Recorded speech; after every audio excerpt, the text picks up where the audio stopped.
Coba deh bayangin, lu tinggal di tempat yang adem dan damai, keluarga lu lengkap, kerjaan oke, hidup tenang, tapi semua itu hancur cuma dalam satu malam. Lu bangun pagi dan semuanya berubah jadi medan perang.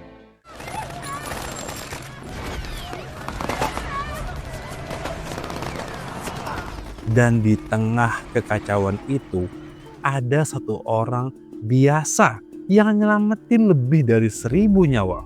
Bukan pakai senjata, bukan pakai kekuatan super, tapi pakai keberanian dan kata-kata. Ini bukan kisah fiksi, ini kisah nyata yang bakal bikin lu mikir ulang soal arti kemanusiaan. Please, everyone, back to work. Inilah Hotel Rwanda.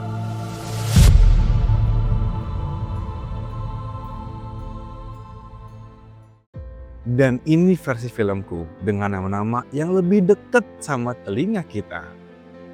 Tahun 94, Rwanda, negara kecil di Afrika Timur ini meledak.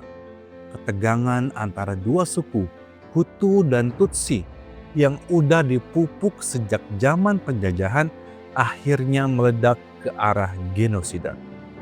Satu malam, pesawat Presiden Habyarimana ditembak jatuh. Dalam hitungan jam, radio-radio mulai siaran kebencian.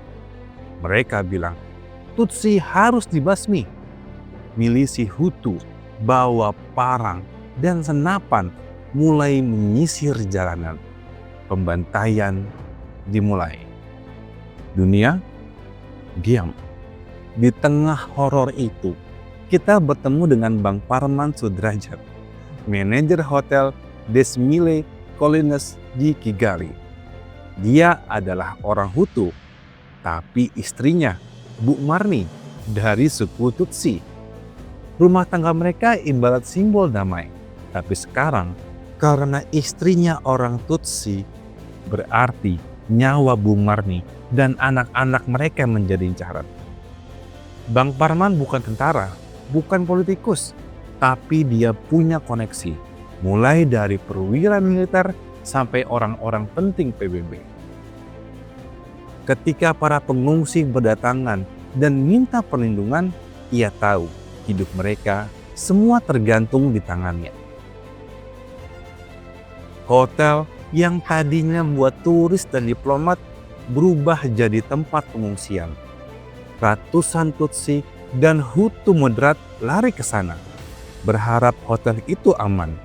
Bang Parman harus ngatur semuanya, dari kamar, makanan, sampai keamanan. Ketika milisi datang, ia hadapi mereka langsung. Bukan pakai otot, tapi pakai logika dan amplop. Ya, dia suap mereka, bujuk mereka, rayu mereka keluar. Setiap hari adalah permainan, hidup dan mati. Bang Parman terus nelpon kontak-kontaknya di luar negeri. Tapi jawabannya selalu sama. Kami tidak bisa bantu. Kami tidak bisa ikut campur. Suatu hari, pasukan PBB datang. Tapi cuma buat nyelamatin warga asing. Warga Rwanda ditinggalin.